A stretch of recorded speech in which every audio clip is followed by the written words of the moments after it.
are Chandrabhan Prasad once again and Dalit note power पर आपका स्वागत। माँ का दूध, मदर्स मिल्क, किसी शिशु का पहला आहार होता है। वही शिशु बाद में पूरा इंसान बनता है,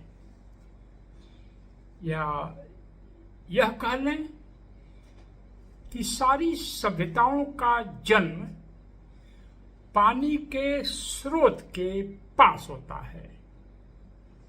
कई बार ऐसा भी हुआ है कि जब पानी का स्रोत समाप्त हुआ है तो सभ्यताएं भी शायद समाप्त हो जाती हैं। दुनिया में ऐसा कई जगह हुआ है। तो आज क्या पढ़कर हम अम्बेडकरवादी बने, या सबसे पहली चीज बाबा साहब अम्बेडकर की दलितों को क्या पढ़नी चाहिए, वह कौन सा ऐसा उनका साहित्य है जो मदर्स मिल्क के बराबर है, या कह सके तो कह लें जो पानी के झरने से की तरह है, जहां से दलित सभ्यता की शुरुआत होती है। तो मेरे विजडम में बाबा साहब ज्वाइन किए वायसराय लिन लिथगो की कैबिनेट को 20 जुलाई 1942 को, और अगस्त, सितंबर, अक्टूबर में उन्होंने उनके यहाँ एक बड़ा सा मेमोरेंडम सबमिट किया, जिसमें शेड्यूल्ड कास्ट के ग्रीवांसेस लिखे हुए थे। और उस समय यह मेमोरेंडम एक सीक्रेट डॉक्यूमेंट था, नॉट फॉर सर्कुलेशन। उस मेमोरेंडम में बहुत सारी चीजें लिखी गई हैं। उसमें शेड्यूल कास्ट के ग्रीवांसेस जो हैं वॉल्यूम 10 में 402 पेज से 442 पेज पर लिखे गए हैं, जिसमें inadequate representation in central legislature, inadequate representation in local legislature, insufficient representation in services, और other grievances।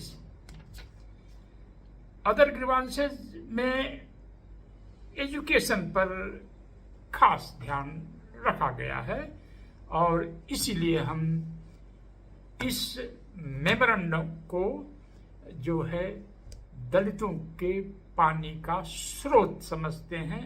आज भी जो दलित सरकारी नौकरियों में हैं या एजुकेशन में हैं, तो उनकी जिंदगी यहीं से शुरू होती है, इसी मेमोरेंडम से शुरू होती है। उसी का एक एक्सटेंशन है पेज 470, 472 वॉल्यूम 10 में ही। उसमें पहली बात तो बाबा साहब डिमांड कर रहे हैं कि शेड्यूल्ड कास्ट को एक माइनॉरिटी डिक्लेयर किया जाए। दूसरा वो कहते हैं कि एग्जाम फीस में छूट दी जाए।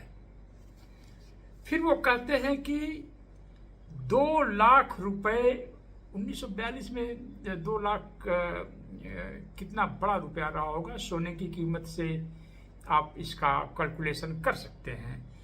2 लाख रुपए प्रति वर्ष शेड्यूल्ड कास्ट के साइंस, टेक्निकल और इंजीनियरिंग एजुकेशन के लिए अलॉट किए जाएं। 1 lakh per year schedule caste के बच्चों को विदेश में साइंस और इंजीनियरिंग की पढ़ाई के लिए भेजने पर खर्च किया जाए। फिर वो मांग करते हैं कि इंडियन स्कूल ऑफ माइंस में फ्रीशिप और स्कॉलरशिप दी जाए और टेक्निकल इंस्टीट्यूशंस में शेड्यूल कास्ट को ट्रेनिंग दिलाई जाए।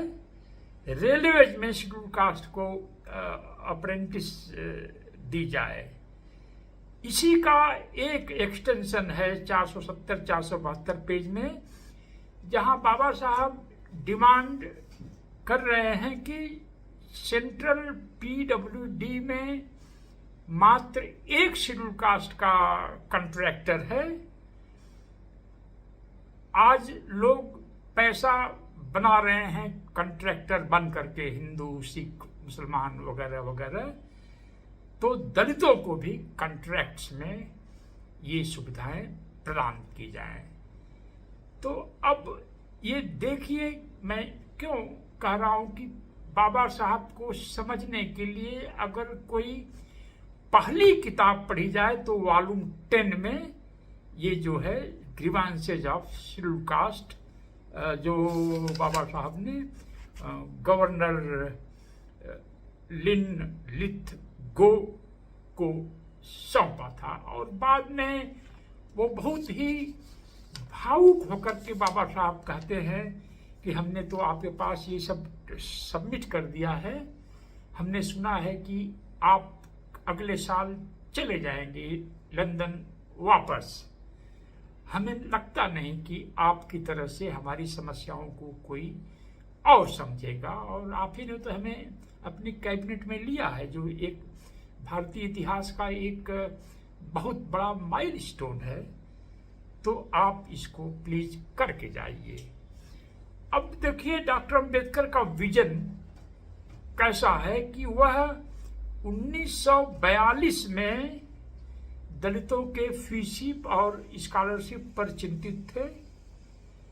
वह 1942 में दलितों में एक पैसे वाला तबका वो देखना चाहते थे, और वह 1942 में दलितों को विदेश में भेजकर पढ़ाई करवाने की बात कर रहे थे। आज किसी भी दलित नेता, दलित एमपी, दलित एमएलए, दलित पार्टी, दलित मिशनरी के एजेंडे में क्या वे चीजें आज हैं जो 1942 में बाबा साहब के एजेंडे में थी, और जहां से आधुनिक दलित सभ्यता शुरू होती है। तो अब यह कैसे हो सकता है कि लाखों लाख अंबेडकर के फॉलोअर गली मोहल्ले, बाजार, तहसील, ब्लॉक, गांव में फैलते जा रहे हैं, पर उसी के साथ साथ बाबा साहब के द्वारा दिया हुआ फ्रीशिप, स्कॉलरशिप का अधिकार खत्म होता जा रहा है।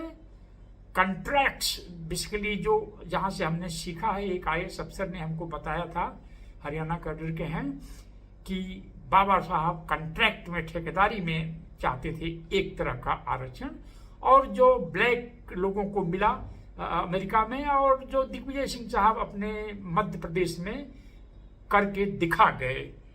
और ये बातें दलित, आधुनिक दलित एक्टिविस्ट, मिशनरीज, MLA, MPs, पार्टियों को क्यों नहीं समझ में आती हैं।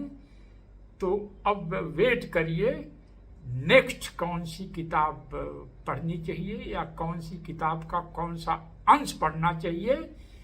वॉल्यूम 10 में दलितों का झरना छिपा है, और बाबा साहब अंबेडकर अगर माँ हैं तो माँ का दूध भी इसी वॉल्यूम 10 में मौजूद है। इसको पढ़िए और आगे बढ़िए। अगर आपको यह कोशिश अच्छी लगती है तो इसको आप सब्सक्राइब करिए, फॉरवर्ड करिए और कंट्रीब्यूट करिए। और आखिर में जय भीम कहने से पहले मैं ये कहना चाहूँगा कि अंबेडकर वॉल्यूम्स के एडिटर्स ने इस दलित झरने को वॉल्यूम 1 में नहीं, 2 में नहीं, 3 में नहीं, 4 में नहीं, 5 में नहीं जगह दिया, 10वें वॉल्यूम में जगह दिया। तो ये बड़ी हैरान करने वाली बात है। वेट करिए अगले एपिसोड का। जय भीम, जय भारत।